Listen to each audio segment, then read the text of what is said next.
Hey everyone, it's Bella, and I'm coming at you today with an update video actually. So if you're interested in learning about how you can potentially start working at an animation company in South Korea, please keep watching.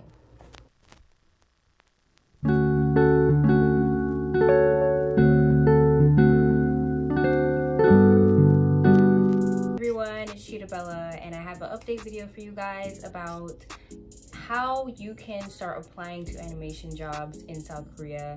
Now, I was getting a lot, well, not a lot, but enough comments asking about working in animation companies in South Korea for me to want to get this video out for you guys and try to help you in your pursuit of trying to come to South Korea and work for an animation company. So I know I had a lot of comments like this one and this one, and I'm going to be trying to answer those questions for you guys today. So I think one of the questions that I got was, for example, if you needed a portfolio and what kind of portfolio that you needed in order to try to apply to a company in South Korea. And for myself, the portfolio that I used looked like this. It just told you, my name, where I'm from, and it showed you like some examples of the type of work that I have done over, the course of my time as an artist. I just made it look pretty and presentable so that the company can easily see what it is that I tailor to and how I can be helpful to their company. For your own portfolios, I would just try to gather together some of your strongest pieces, try to show a variety of your talent, like the more the better. Like just try to get as much stuff together so that you can have the best chance of finding a place here in South Korea. Like any kind of skills that you have, like even if you have 3D, if you know Maya, all that stuff is amazing. You would be surprised the amount of artists out here that are doing like stuff for shows overseas in America. Like I really feel like if you have talents in other areas, you should try to utilize them and put them into your portfolio as well. Moving on to the next question, I believe I got a question about salary, which I think is here. I'll put the comment here for you guys.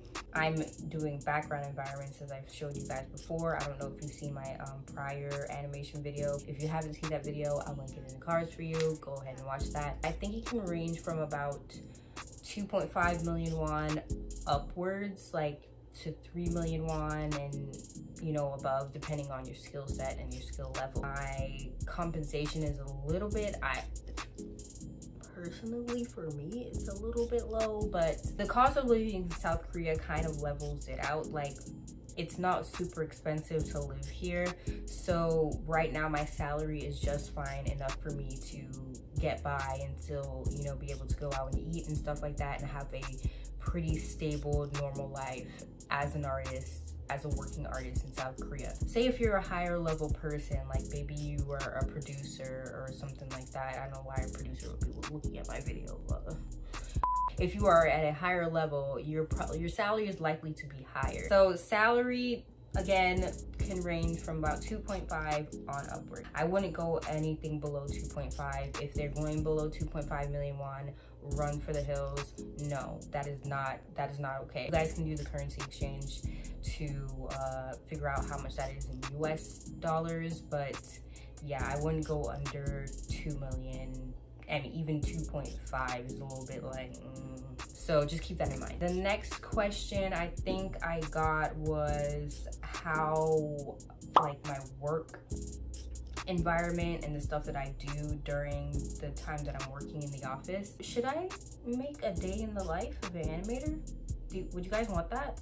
I don't know if I can like show in great detail or great length what I would be doing at my job, but I could at least show you guys a little bit. If I'm allowed to, I'll maybe try to check with my company and see if it's okay. Whenever I go in, tend to work a little bit long hours, but for right now, it's okay. Right now, as I gain some knowledge, I learned some skills from this company, it's okay for the time being. Basically, I go in and I make paintings every day. I have noticed that my skills have gotten so much better as I've been working at this company and painting every day. Like my painting skills are like, it sounds like it might be like taxing, but I don't know. I just kind of like sit there and watch YouTube videos while I paint for like 6-7 hours, so it can't be that bad, right? If I can possibly show you guys even a little bit of like the process of what we go through every day, I'll try and get that together for you guys, but I can't necessarily promise that because I don't know how my company will respond to that request. So we'll just have it up in the air for right now. I think what else is there? Oh, so how did I find this job? Like, wow, how could I have forgotten the most important part? It's actually a funny story. So I had just finished with the horrible kindergarten job that I was working, and if you haven't seen that video of the horror story time that I was working in South Korea as a teacher, I will put it in the cards so that you guys can watch that as well. So I had just got finished with that horrible job and I was in need of a new one. And funny enough, I had a Tinder date. Follow me. Okay, wait, I know what you're thinking. But this guy, this Tinder date he saved my life, okay? If it wasn't for him, honestly, I probably wouldn't even have this job. So I was on this date with this Tinder person, Mr. Tinder guy, and I was like, yo man, like I just lost my job, like I'm in this terrible position right now, and like I need to find something else. And he was the person that recommended me this app that I'm now gonna share with you guys. So the name of this app is Ceremin. It looks like this, and it is what I use to find jobs out here in Korea. There is also another app that is pretty useful called Jobs Korea.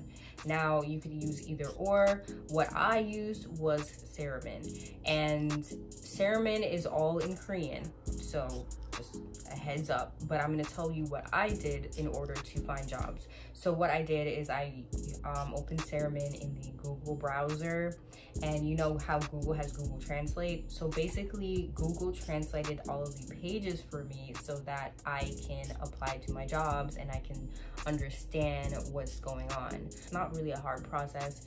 Like it's like any other job site, you know. I did put all of my information in English and I still got calls back. I don't know how it's gonna be for you guys, so please keep that in mind.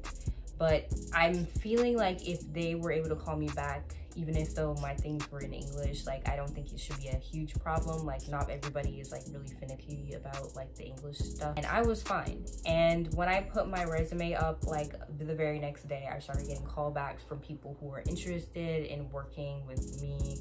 Oh, and one thing before I go, it's probably best if you try and at least know a little bit of Korean. That was kind of an issue for me when I was searching up jobs or applying to jobs, because I couldn't get a lot of the opportunities because my Korean was limited, and I was lucky enough to find a company that had some English speakers so that I can actually work in South Korea.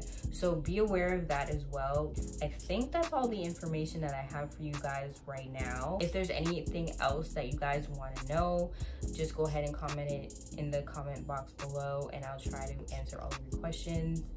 And I hope you guys liked this video. I hope it was helpful for you guys and that you were able to use the information within this video to help apply to any jobs that you want in South Korea. Like this video if you found it helpful, and I'll see you guys later. Bye.